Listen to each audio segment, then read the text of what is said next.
Okay, we're live.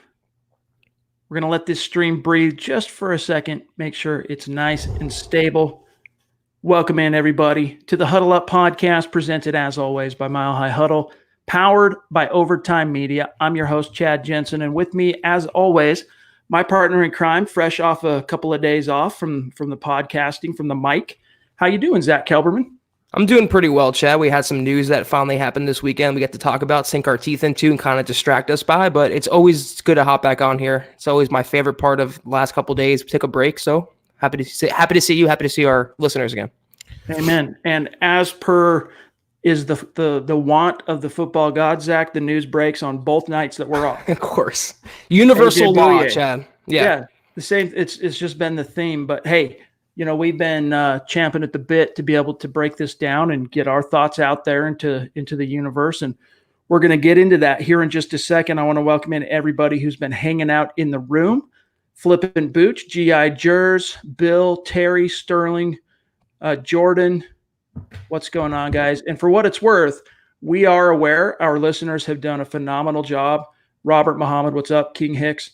Our listeners have done a phenomenal job of reaching out to us and letting us know that the stream on YouTube is not as easily found before the show goes live, while the show's going, as it has been traditionally. We don't know the exact reasons, but I think we addressed it on I think it was Thursday night show on the Mile High Mailbag. We addressed that certain topics we had been discussing last week, I think, had an effect on that. So there's also other things going on as far as, because of the situation, there's a lot more people on the internet right now, and it is creating weird bugs with different websites that are getting unusual traffic numbers. So at this stage, all we can tell you guys, this is very important. If you are one of our awesome listeners that are a part of the YouTube community at Mile High Huddle, it is absolutely crucial that you not only subscribe to the channel, but make sure you click the notifications bell. All right.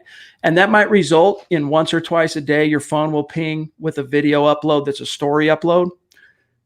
Worst case scenario, you get to that when you get to it, whatever. But at least you know that you're going to get notified by YouTube every time we go live. Boom, your phone will buzz and you got a direct link straight into the chat room. So keep that in mind. Make sure you are subscribed on YouTube to Mile High Huddle. Click the notification bell. And I think other than that, make sure we tweet out the link to the actual live chat room before every show, at least twice. So that's another crucial reason, you guys, why it's super important you follow the show on Twitter, as you can see here, at Huddle Up Pod. And then while you're at it, at Mile High Huddle. Between those two Twitter accounts, you're never going to miss any kind of an announcement. You're going to get the links. You're going to get everything you need to stay abreast and on top of what's happening with the show and with your Denver Broncos in real time. So take care of that business. All right, Zach, let's grab, let me see here. Let me check this stream really quick. I want to grab Dylan, and then we'll dive into the topic. Jumps in, $10 donation, Dylan. We appreciate you, my brother. Super chat, superstar. Thanks for the link, fellas. Hashtag state of being. Dylan's one of the guys that reached out to me and was like, hey, dude, what's going on? I'm not finding the link like usual, the chat room. So I reminded him that make sure you're following on Twitter. Here's the link in the meantime. And that's good advice for all you guys. Appreciate you, Dylan. Appreciate each one of you. All right, Zach, let's dial it back really quickly to Friday. And the news breaks late Friday that Shelby Harris is coming back on a 1-year deal, nowhere close to the $11 million and change that outfits like Spot Track projected he was going to command on the open market. The Broncos get him back.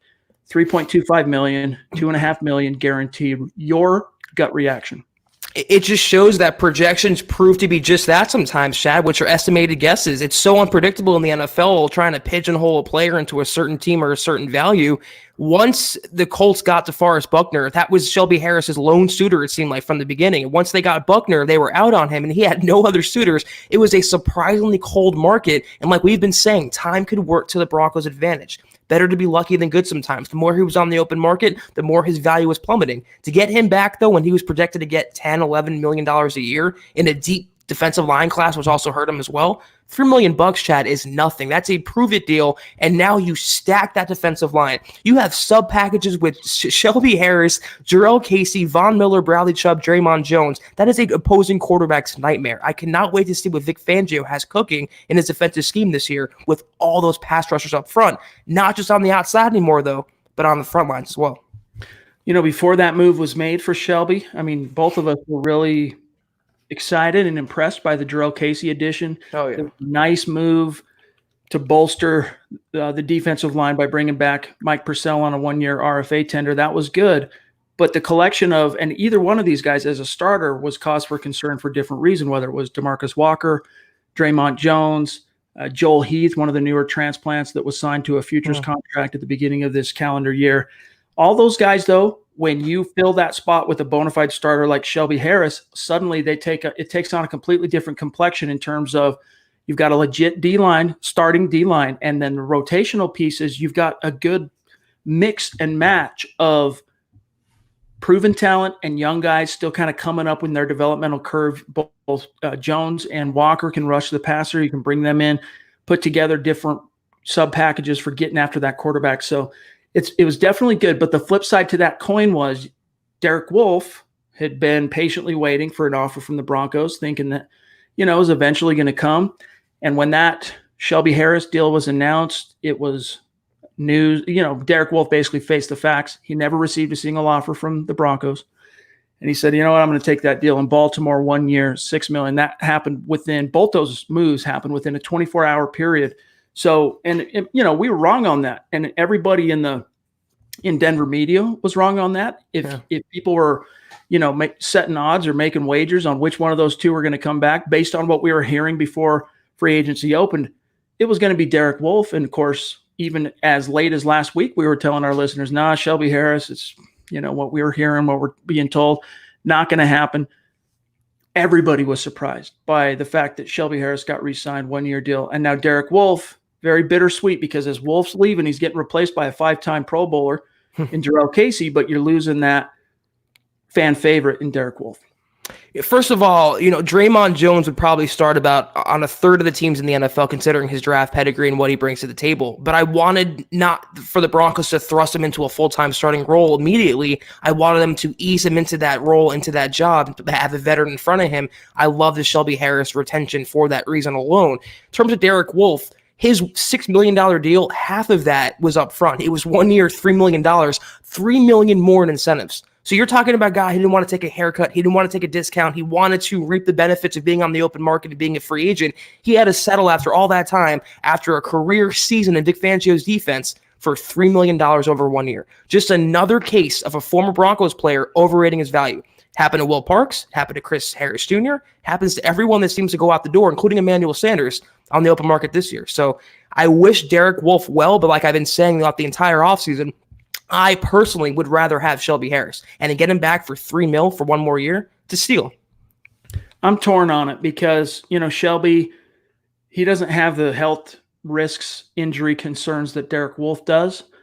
And you can argue, he's a little bit younger. And when I say a little bit, he's less, if I'm not mistaken off the top of my head, he's 29 turning 30. Derek's 30 turning 31 within the next 12 months.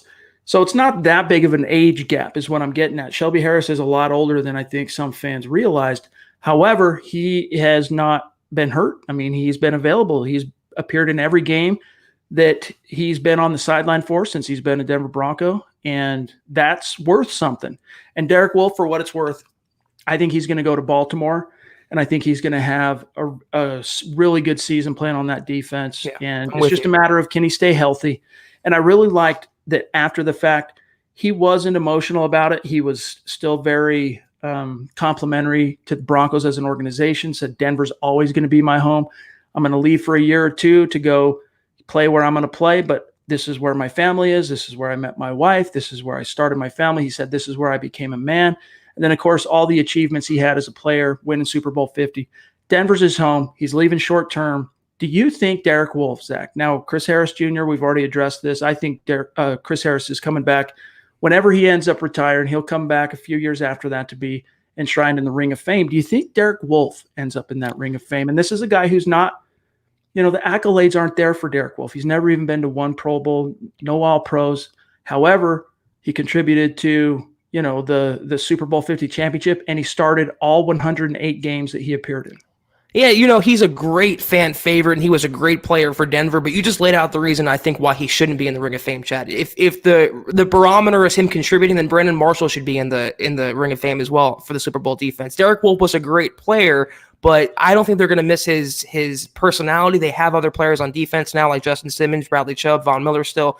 I just don't think he was consistent enough, though, staying on the field, being healthy, and racking up the stats and the accolades to warrant a Ring of Fame induction. I think Chris Harris Jr. has a no-brainer case. Derek Wolfe, though, to me, is on the outside looking in.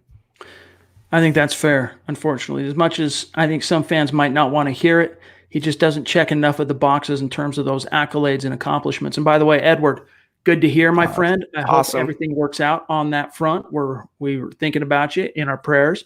# state of being. And as we've said before, my friend, if there's anything Zach and I can do, please don't hesitate. Reach out to us. And that goes for all of our listeners who are rolling with the punches right now with what's going on. Super Chat Superstar Steve jumps in with a $10 donation on the Mile High Huddle Mount Rushmore. Appreciate you, my friends. Good to see you. Yes. Each and every one of you. And Steve, love that hoodie, dude. Looks good on you, my friend. Let's grab this question real quick from Cody on YouTube.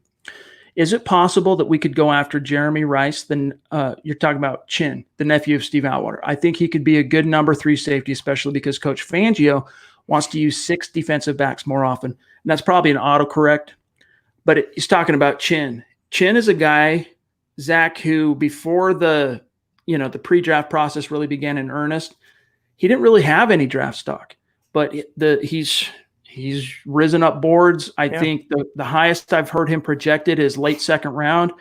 I'm thinking he's probably going to end up going in the 3rd round. And if you're the Denver Broncos and you're sitting there, absolutely, not only the storyline being tied to Steve Atwater through blood, but he fits the mold of what the Broncos could really use as that number 3 safety, a guy who can, not only cover over the top, but cover one-on-one and then come down in the box, tackle, stop the run. I like Jeremy Chin a lot, and you're right, Chad. He really boosted his stock with his physical intangibles and intangibles as well, his ability, the boxes that he does check. I worry about how he'll hold up in the NFL in single coverage when he's asked to cover a receiver one-on-one or a tight end or whatever. I would like to have him in the 3rd round. I wouldn't pull the trigger in the 2nd round, but if and only if the Broncos address offensive line and wide receiver before that. Safety, as much as they need a 3rd safety, they still have 2 great starters right now, and that need is way less in cornerback, inside linebacker, maybe defensive line, and those needs are less in wide receiver and offensive line as well. So if they can come out the first 2 rounds with those needs addressed, I am all for Chin in the 3rd, but that's a guy that I'm probably, it's a luxury pick in the 3rd round, in my opinion. And for what it's worth, it might not be ideal in terms of proven sample size, but when Kareem Jackson was out those final 2 games with the DUI suspension, Trey Marshall played remarkably well. Now, granted, Will Parks was playing all over the place at that point. He was even playing a little bit of corner for the Denver Broncos, but I'm really curious to see how Trey Marshall continues to develop. I think this is a scheme that's friendly to any and all safeties, and so this could be the type of opportunity for him to really climb up the depth chart, but it depends entirely on what the Broncos do in the draft. Brian Greenfield, Super Chat Superstar, all-time record holder on Super Chat. We appreciate you, my brother. $10 donation. He says, these crazy mocks are insane. Showing us moving up to 8 and picking Ruggs. I'd be pissed. Love that we got Shelby back for the cheap. As you guys know, let me jump onto my soapbox real quick. I'm not crazy about the idea of going wide receiver in the 1st round, and I'm even less so in terms of trading up for the privilege. I'm not going to panic if it happens. I'm going to rally behind if it ends up being a Ruggs, a Jerry Jeudy, a CeeDee Lamb, any one of those 3. I'm going to rally behind it. It's can be nothing but good for Drew Lock, but I just think with how deep this class is, you have the flexibility to move around.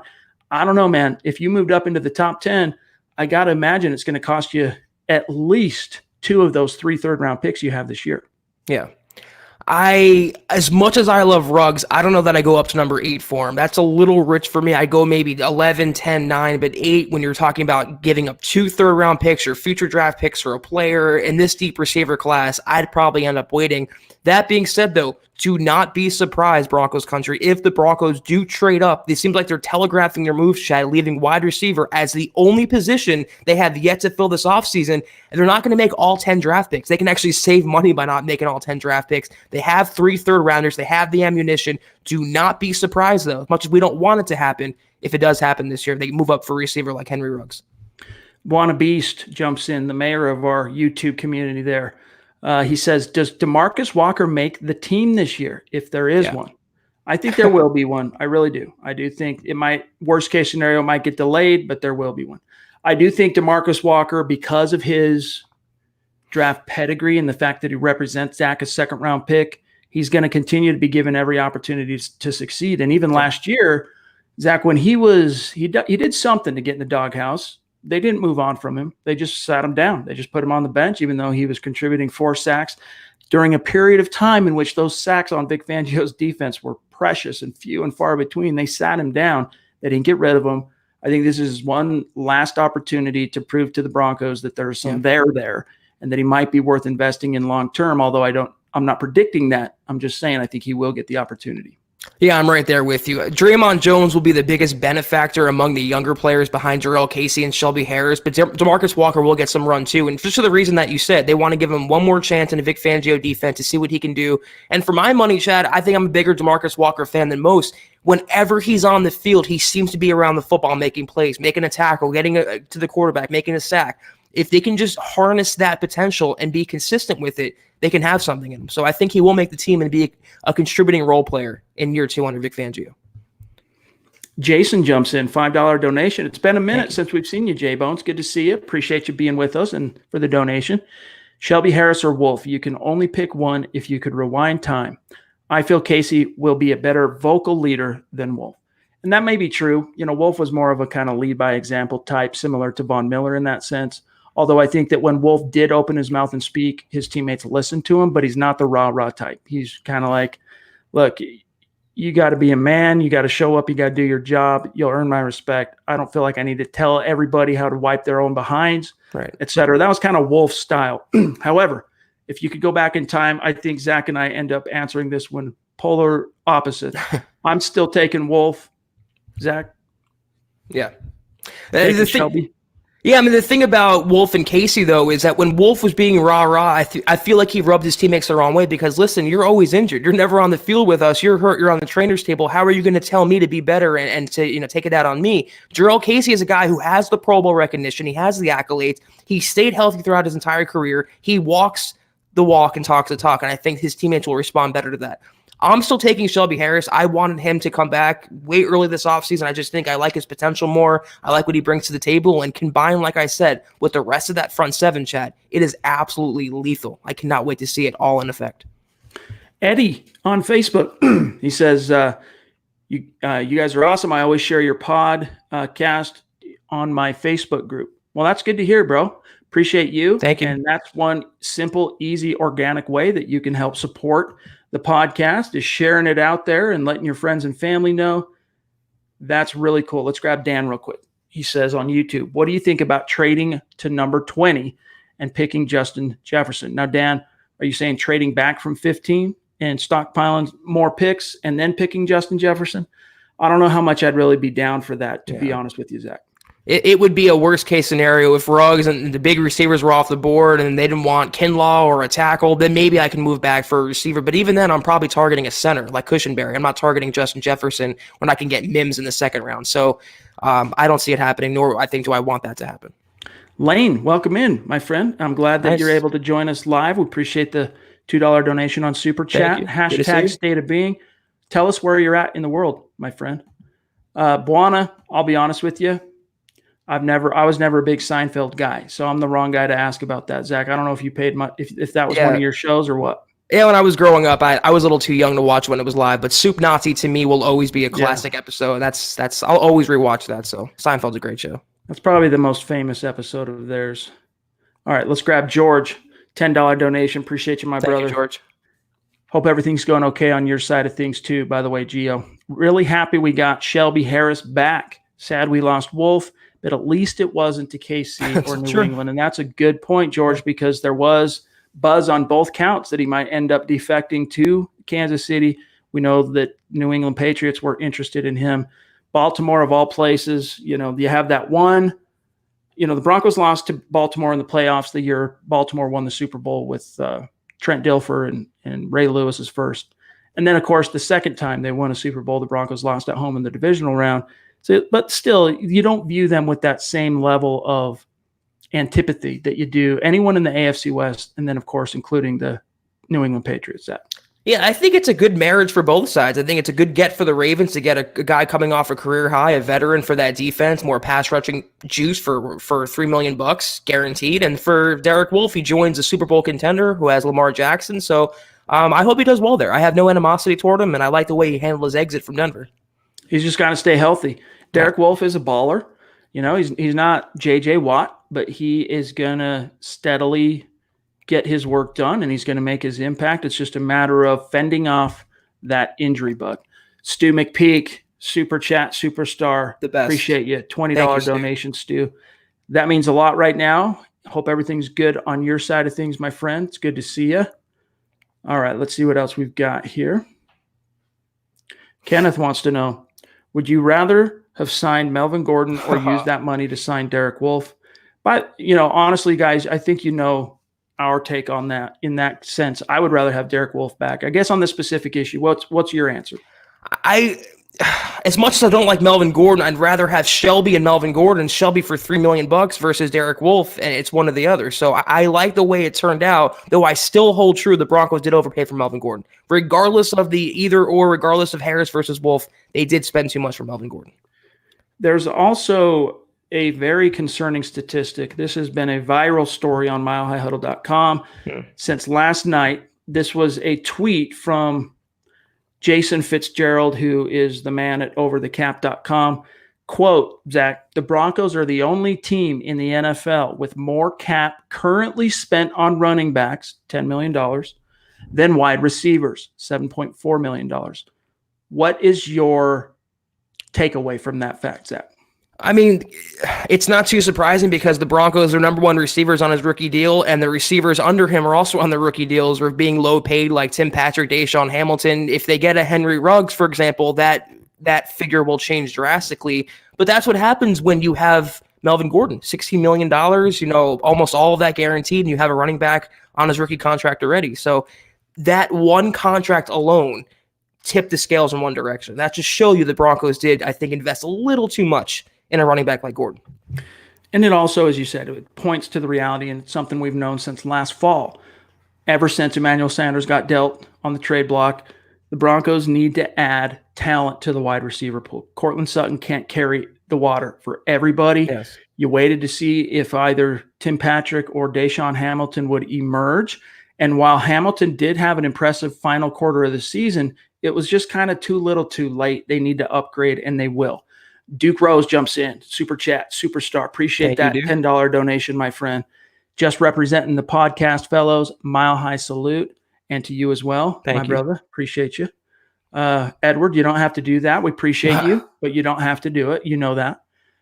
Jumping in as one of our OGs, Super Chat Superstars. Let us know how things go on that interview, my friend. You got this, Edward. You're going to kill it, bro. Let us know.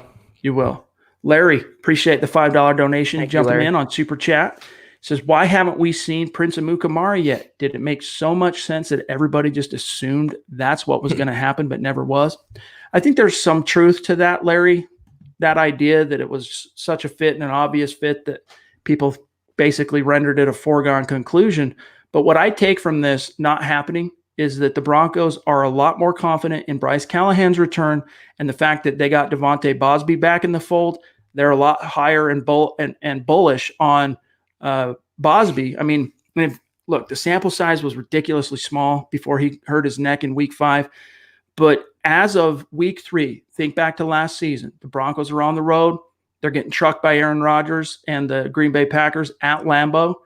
Finally, Vic Fangio says enough's enough, pulls Isaac Yiadom, puts in Devontae Bosby. And on back-to-back possessions on 3rd and long, Bosby breaks up 2 Aaron Rodgers passes, which it's not easy to do, all right, with Aaron Rodgers, especially in that house. earns him an opportunity to start the next week at home versus Jacksonville. If the Broncos have Kareem Jackson healthy and starting in that game, they beat the Jacksonville Jaguars. Unfortunately, they lose. He gets his second start, and that's when he gets knocked out of the game and knocked out of the season against the Chargers. But the reason I go through that litany, reminding everybody of Bosby last year, is because I think behind closed doors, that team, the coaches especially, are a lot more confident in what Bosby can provide value-wise, impact-wise, than some of the outside, really realize. I think you're pretty spot on with that, Chad. And I just answered Larry on Twitter, as a matter of fact, answered this very question. The Prince Amukamara thing, I think, was more fan-driven than Broncos-driven. I think fans and media thought it was a no-brainer, which it is. It makes too much sense. But if the Broncos wanted him, they would have signed him by now. It's just that simple. He's been on the open market for over a month now. If they wanted him, they would have gotten him. And it might still happen during the draft, right after the draft, but nothing appears to be imminent. And I would still like to see that other veteran corner in the backfield, Chad. I would not want to rely on Callahan coming off of last year, Bosby still being fairly unproven. Then you have Boye, who's not what he used to be either. So I would want one more veteran for stability and insurance in that secondary. And I would think that even though you handed out a contract to Nick Van Nett, that I'm still scratching my head, yeah. Even though you overpaid for Melvin Gordon, still scratching my head. The fact that you were able to get Shelby back, $3.25 million, 2.5 guaranteed. I think the Broncos still have somewhere around 14 to 16 million in available cap. I would at least explore what it would take to get Amukamara, because I don't really have many doubts about Bosby other than, is he really fully healed from the neck? He released a video on, I think it was today, in fact, on Sunday. It might have been Saturday night, but he released a video of himself working out with, who was it? Top prospect. Was it Chase Young? Oh, Simmons. That's right, Isaiah Simmons. And he's looking good. I'm not so much worried about Bosby. What I'm worried about a lot more is Bryce Callahan returning to form. And before the American landscape shifted on everybody, the word coming out of Broncos HQ was that Callahan was going to be good to go for OTAs. We'll see when that ends up happening.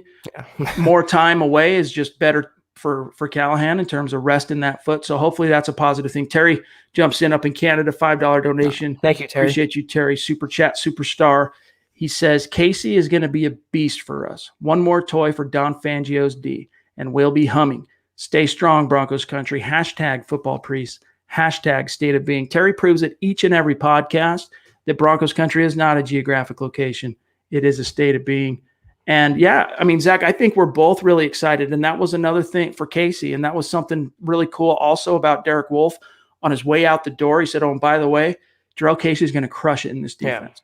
Yeah, I haven't been excited about a Broncos pickup in quite a while like I am Jarrell Casey, Chad. When he comes to Denver and he says he's excited and wants to murder quarterbacks with Von Miller and Bradley Chubb, how could you not get pumped up about that, excited about that? He is going to beast in this defense. And when you consider they gave up just a 7th-round pick for a 5-time Pro Bowler, it is unbelievable value. Not only 5-time, but 5 consecutive Pro Bowls Jarrell Casey's been to. Plus he was an All-Pro, second-team All-Pro in 2013.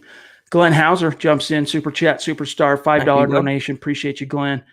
Do you guys see any more cuts or restructures to gain money on the cap? # state of being. Really, there's only one candidate for that, and it's Von Miller's contract. Everyone else is making.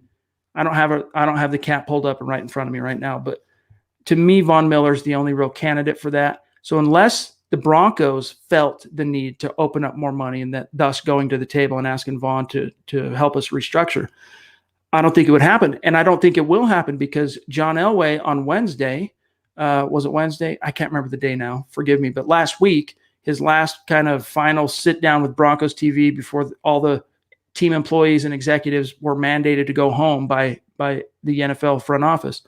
He said that they're confident that they hit all their main holes that they needed to fill in terms of immediate needs, Zach. So they feel good going into the draft next month. And I don't think at this stage they're seeing any need to go to the table and ask a guy like Vaughn, for example, to let us kind of move some money around a little bit.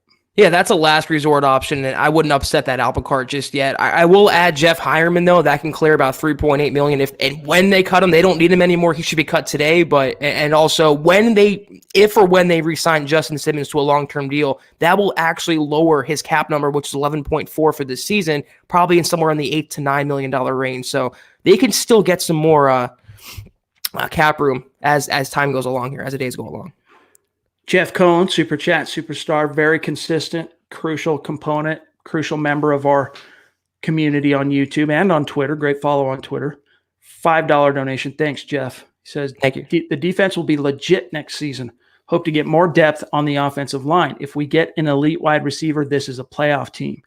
Hashtag Denver Broncos for life. Hashtag Rugs to Denver. So Jeff making it clear in his perfect world, the Broncos end up landing Henry Ruggs III. Yeah, it would be ideal for him. I think he's the best receiver in this draft class, and he would have Drew Lock throwing to him, playing opposite Cortland Sutton. I would love to see it, Chad, even I think if it meant up moving up, 5 or 6 spots for the guy. He's that incredible to me. All right, let me scroll through here and see what else we've got. Oh, there it goes. Here's your obligatory. It made one of those jumps on me. All right. You see what I'm seeing? Make sure you take care of that, Zach. Are you seeing what I'm seeing there? Mm-hmm. Well, I think we're going to have – let's just address it. Before we do that, though, let me make sure I didn't skip anybody here. Jeez, man. Such a phenomenal conversation taking place right now. All right. I'm going to have to jump onto YouTube. Let me grab this real quick from David. Love the pod, guys. Thank you for giving us a break from reality. My question is, do you guys see us drafting a quarterback at all in the draft? Maybe Fromm in the late rounds? Thanks again, guys. Zach, I really don't see it happening anytime before the 6th or 7th round unless a guy they had highly rated, like a top 100 guy, has fallen into the 200s. Like maybe then, and if it's a Fromm, maybe. I just don't see it happening because they still have their developmental guy in Brett Rippon on the roster. Plus, they just paid Jeff Driscoll to come in and serve as that fail-safe for Lott. How many young quarterbacks do they need? This is the one position this year they don't have to address. So I'd be surprised if they picked up any quarterback, if they blew any draft pick on a quarterback. Maybe as an undrafted free agent, but that's as far as I would go. Okay. Yep, it did. Ariel, it jumped. Nad Ludlow, let me grab Nad's real quick here. Appreciate you guys, he says. $2 donation, hashtag state of being. Appreciate you, my friend. And then also Ariel, just got my swag. Oh, dude. Oh, man, it won't let me go up to his comment, dang it. Well, make sure you hit us up, Ariel, on Twitter so that we can show you some love and shout you out, my friend. That'd be really cool for us to see. What's this last? Bear with me one sec, guys. This thing is moving quick, and I love it. There's Nad. It didn't jump as far as I thought. Appreciate you, my friend. You are the man. And then Ariel, here it is. There we go. We're good. I jumped the gun. Just got sporting the hoodie. Awesome. Good to see you, my friend. Make sure you tweet us a selfie so that we can vault that. All right. Ron, Dub, jumping in. Super chat, superstar, $10 donation. Appreciate you, my friend. Hey, guys, thinking about Isaiah Simmons in our defense. And that is interesting how he's buddies with Bosby. That would be crazy. Would you move up to 7 or 8 for him if he's still there, surrendering a few third-rounders this year and maybe some picks next year? Man. It's tough. I could probably, to be honest with you, because he's such a rare player, I could probably be talked into it. Because if you look at it, 10 picks right now, I shudder to give up any of those in the top 100, but if you're getting a surefire starter on defense for the next 10 years and a guy that all-pro caliber talent and upside, I can be talked into that, but I still recoil at the notion of giving up not only probably all your third-round picks, at least 2 of them, plus a pick or 2 maybe next year to get into the top 10 from 15.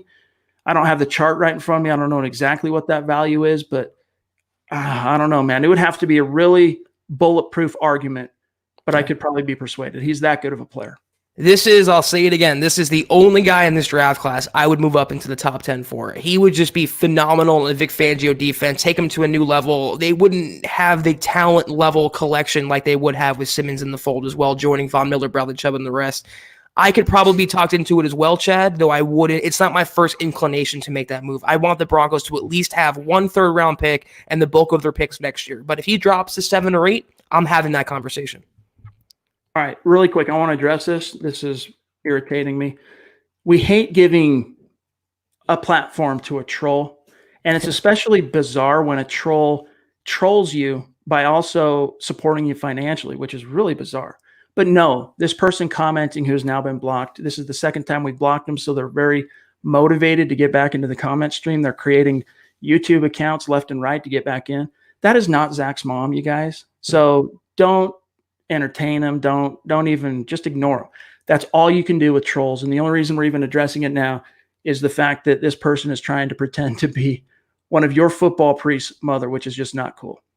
It's that we even have to have this conversation, Chad, that we live in a world where this happens. It's just, it's depressing and it's very frustrating. So we'll move past it now and just focus on our pod. J-Bone jumps in, $5 donation. Appreciate you, Justin. Thank you, Justin. Sorry, I'm not so active in the convo. Just bought NBA 2K20, LOL. But I'm still listening. You guys rock. Hashtag football priest. Hashtag state of being. Hey, man, it's all good, man. If we're part of, the daily rotation. I listen to a lot of podcasts, Zach, while I'm doing all kinds of stuff around the house, in the yard. So it's just humbling to know that you find ways, you guys, to work us into your daily routines. It's very cool.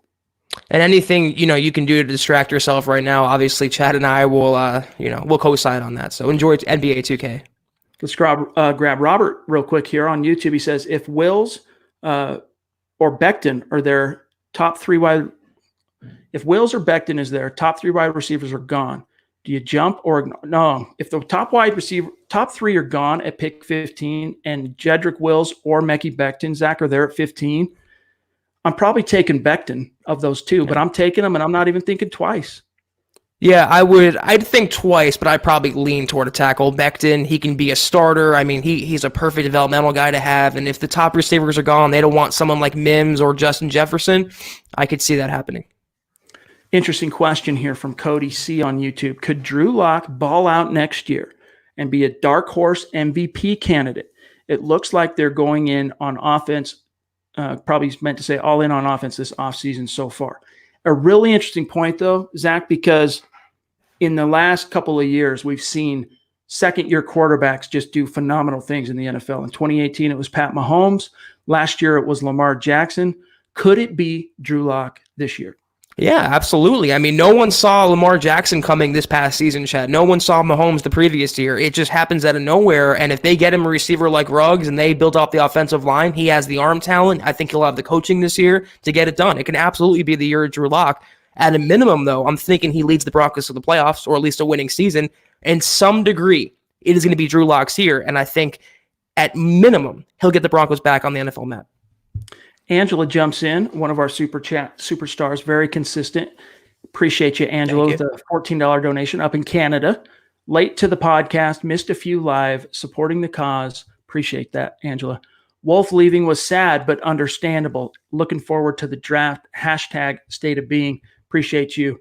It's going to be interesting, Zach, to see exactly how the NFL ends up covering or they got to allow some kind of media, even if it's just NFL media. Like, and when I say NFL media, I'm talking about people who actually work for the NFL in media, like Ian Rappaport's of the world, Daniel Jeremiah, Bucky Brooks.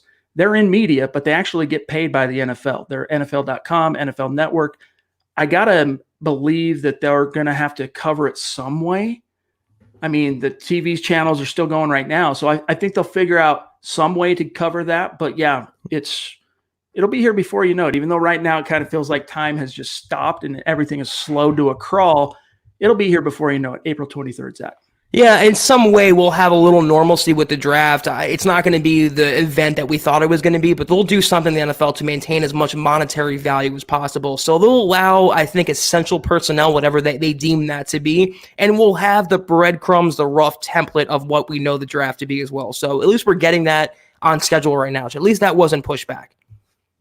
Yeah. Edward, stoked to see Drew Lock go off this year. Amen, brother. So are we. Christy jumping in.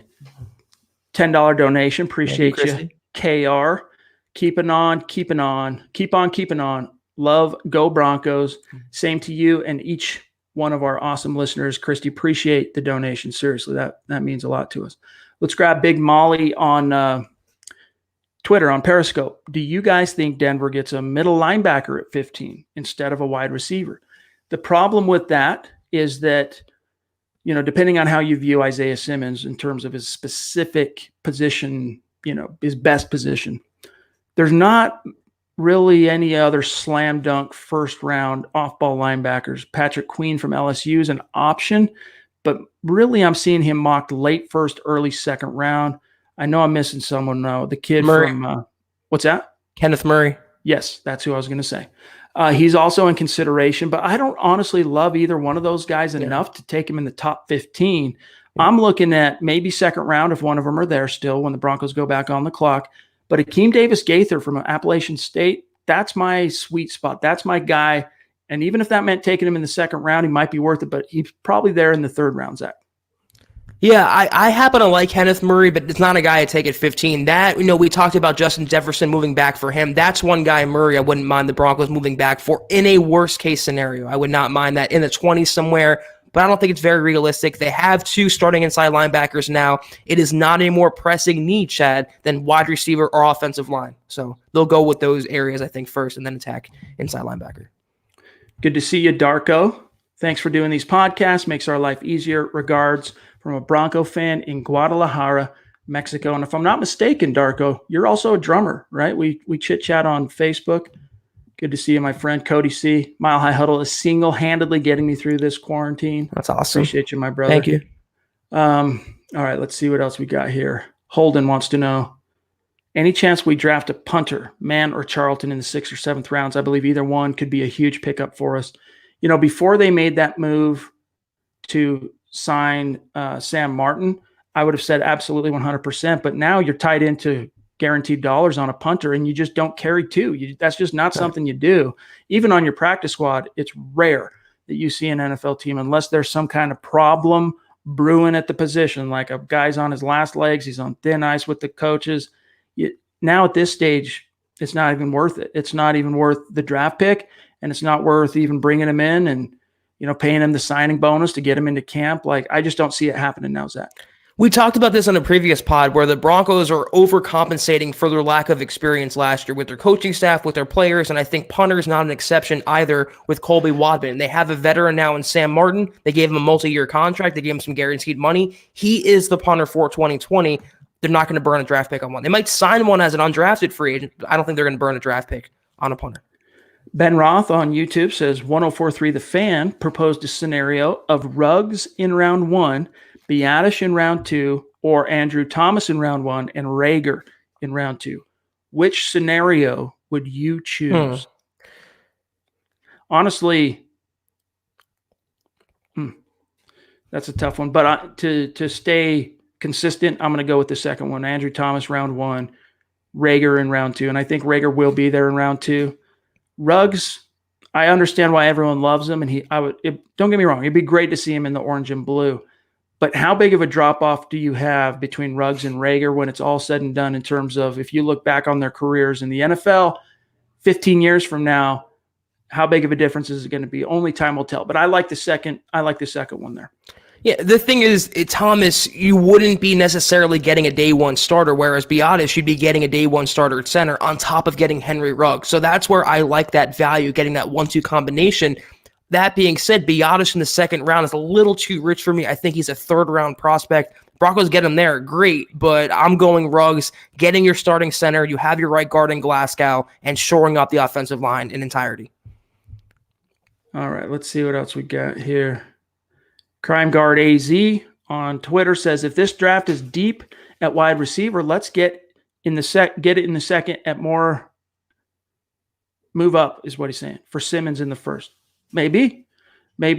I just think it's going to cost an arm and a leg to move up and get into range to where, Simmons, most mocks I'm seeing now, Zach, Simmons isn't getting out of the top 5. So That's probably more realistically where you're going to have to get if you want to get Simmons. Are the Broncos and Isaiah Simmons away, though, Chad, from competing? Are they one player away on defense from being a contender? They still would need a wide receiver, too, and as good as Simmons would be, he'd be a luxury pick to mortgage the future for in the second year of Vic Fangio. I'd still go for the wide receiver in round 1 and just you got to it's a tough break having a player like Simmons go ahead of you, but that's the way the NFL goes. All right, let's see here. This dang thing just did, whoops. Brian, what's up? Okay, there's Crime Guard. Okay, now I know where I'm at.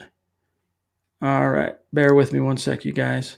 Edward making sure it's a question. Playing Madden 20 like crazy, watching Bronco highlights from last year. So ready for Broncos football. Amen to that. Kenneth says, have you seen the new Ozark season? Simply amazing. That's one of the series that's on my list. I haven't actually started watching it yet, but that's one of them. James says, UK's on lockdown. It's nearly 2 a.m. here, but I've enjoyed listening to these podcasts and these chats talking football. Hashtag state of being. What day is it again? It's good to see you, James. And James also helps us out on our Mile High Huddle Super Fan Facebook group. Does a good job there. Appreciate you, James. Let's grab Trenton here. Do you think the Shelby signing would affect us taking Kinlaw or Brown and accelerate the need to get a wideout in the first round? It's interesting you bring that up, Trenton. I would advise you to head over to milehighhuddle.com right now, because our Nick Kendall, one of the co-hosts of Building the Broncos, whom you guys hear from every Tuesday night, he had an article basically answering that very question. And he's very long-winded, which I love. We're all deep divers here at Mile High Huddle. His very long-winded analysis on the issue, I'll give you a spoiler. He's saying, no, it shouldn't remove either Kinlaw or Brown from consideration if they're there at pick 15. Does it accelerate the need to get a wide receiver first round? I don't see it that way. Kinlaw, as good as he would be, again, it's adding to a position of prominence. It'd be a luxury pick as far as I'm concerned. If they didn't have Shelby Harris, they didn't have Derek Wolfe, Kinlaw would be a no-brainer. But if you don't have a wide receiver 2 on the roster, you have to address that. You don't have a starting center. You don't have a backup tackle. Those positions are more important to me. So once they get those solved, then they can move on to adding to the defensive line. But you have Shelby Harris. You traded for Jarrell Casey. You have Purcell. You have Draymond Jones. What more do you need there? Kinlaw would be great, but that's another luxury player as far as I'm concerned at 15. Miller 707 Champ jumps back in, $5 donation. Appreciate you, my friend. Finally fixed my password so I can donate. That's really cool. Appreciate it, buddy. Thank you. You guys rock. Wish I could do more. For real. Thank you guys. No, thank you, man. Thank you. You don't have to do that. You guys know that. We appreciate you. All right, let's see here. I know I showed this, but I'm going to read it from Ryan. Zach and Chad, don't think I'm funny by saying this, but I love you guys for helping me out on Twitter. Mile High Soldiers uniting all around the world. Bronco fans, salute. Ryan, of course, one of our great members of the YouTube community, reached out on Twitter, and we letting us know, hey, I don't know if you guys are aware of this, but it's been increasingly hard to get the link to the chat before it actually goes live.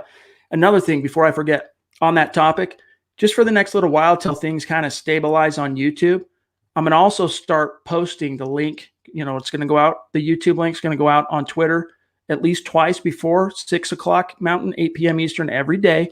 But I'm also going to post the link on the milehighhuddle.com community section each and every day until this stops being a problem for everybody, so that there's no questions on how to find this stream. Robert wants to know, if the Broncos get their player at 15, should they try to get someone like Austin Jackson for offensive tackle in the low first round? Do you mean the second round? Low second round? I think if they get their player at 15, if the Broncos get what they have their heart set on, I think that's going to be Henry Ruggs. And if it's not Henry Ruggs, Jerry Jeudy. And if it's not Jerry Jeudy, CeeDee Lamb. And once that's done in the second round, if they do get that wide receiver in the first, absolutely, I think you're going to see offensive line or cornerback in round 2, Zach. It would depend on who that player is, though. If that player is Wirfs or Becton, obviously they're not going to get a tackle at the end of round 1 or the beginning of round 2, whatever the question is trying to say there. It just depends on that player. If they go with the defensive player or wide receiver to 15, then yeah, I can see the Broncos moving up or targeting a tackle in the second round. I've held firm for a while that they got to come away from the first 2 rounds with a combination of an offensive lineman and a wide receiver. It's all about Drew Lock. Amen to that. Let's see here. Dan wants to know on YouTube, who would each of you guys pick in the second round?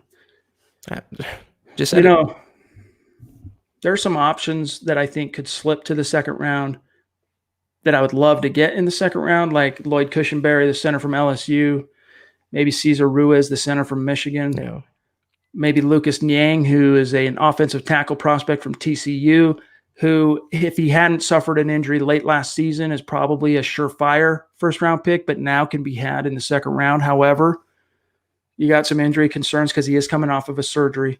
But there are some options. Second round, again, because I still feel like the Broncos are going to end up with going wide receiver in round 1. Most of my targets there in the second round, I'm looking at offensive tackles, offensive guards, centers, whatever, offensive line, and a corner.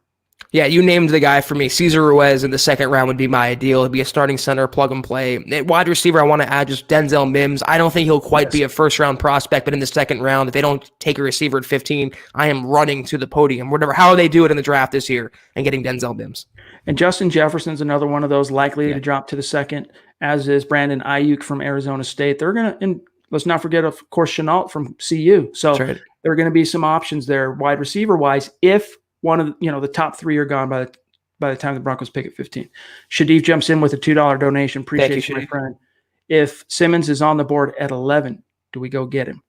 I think you at least pick up the phone and see what it's going to cost. If you can get that deal done, I could live with two. I could live with the Broncos giving up 2 of their 3 third-round picks this year, because you would still get Simmons in this scenario.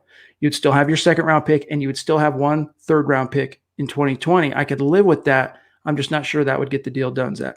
I am definitely picking up the phone and gets to 11. It's a lot less cost prohibitive going to 11 than going to 7, 8, or 6, anywhere in that range as well. They can probably get him, Chad, for a 3rd and 4th and maybe a late round draft pick as well. They wouldn't necessarily have to give up all of their 3rd round capital. In that case, though, I mean, if you like him, if you need him, which they do, I'm pulling the trigger more than likely if they can get him at a reasonable price.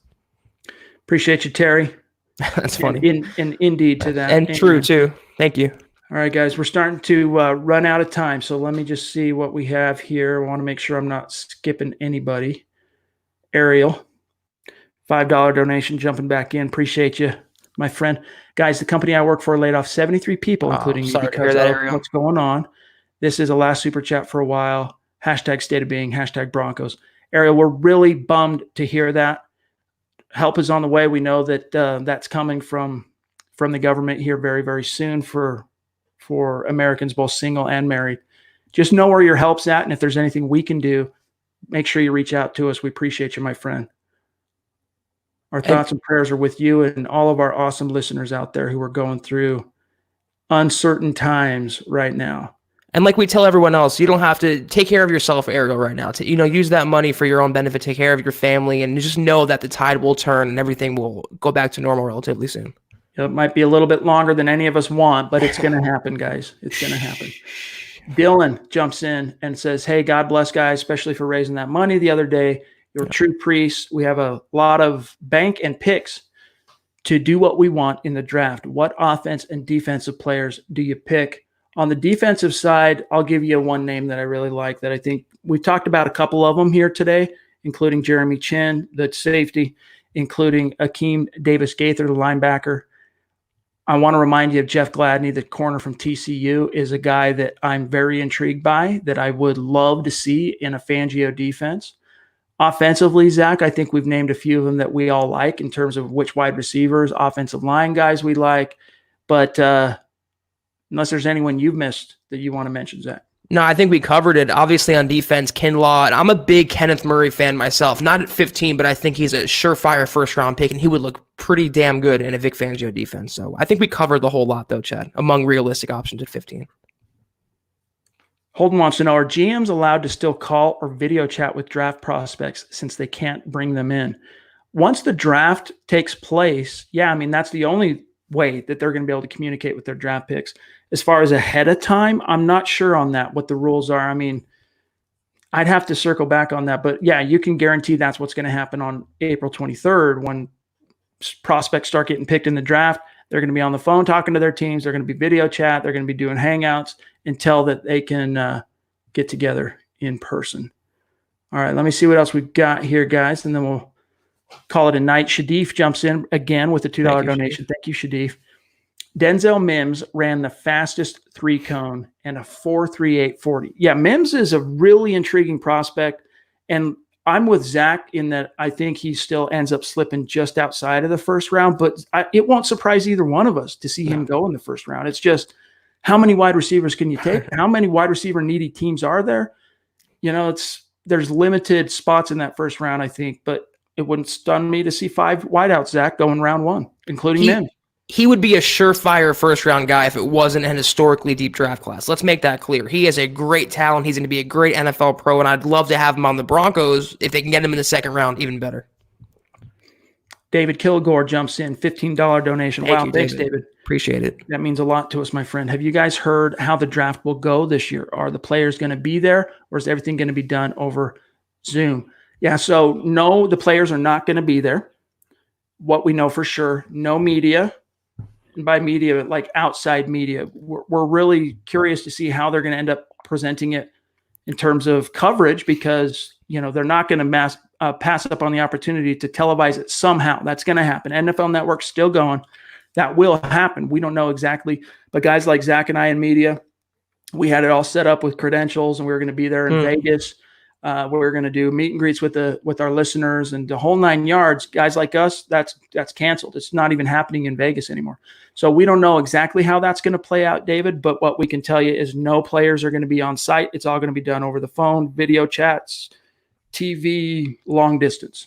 Yeah, and it sucked because the original plan for the prospects was to have them come out on a boat or whatever on the body of water, right. To take that method of travel to the stage. I thought it was really unique for Vegas, and unfortunately, we're deprived of that, but there'll be some sort of draft protocol alternative in place. Ryan, this is good information. The pod showed up for me tonight, but I had to go into the Mile High Huddle app, and on the videos part, it would not do that for me before, and it definitely didn't show up on the home screen on YouTube like it used to. And so again, that's a reminder. Thanks for the intelligence there, Ryan. That's very helpful for us. A reminder for those of you that watch on YouTube, make sure you're not only subscribed, but you've clicked the notification bell. I think that'll make a big difference.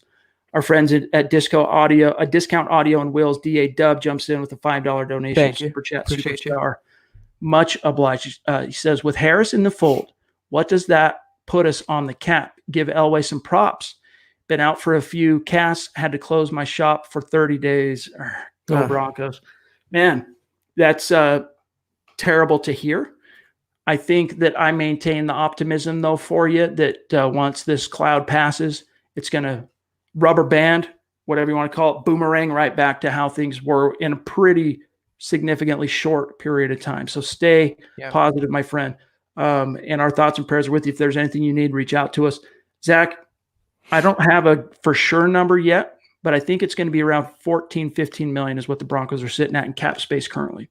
I just looked today. It was 14.8 or something like that, 14 and change where the Broncos are right now. I don't know if that's reflective of Shelby Harris's contract, but regardless, they still have some money to play around with. And I will say about Elway, Melvin Gordon aside, Van Ness aside, he is rivaling his 2014 famed offseason, Chad. It is a big middle finger to his detractors the last couple of years saying, listen, I'm the GM. I can still do this. I've gotten better at my job. And he has killed free agency. I don't think that's debatable at all.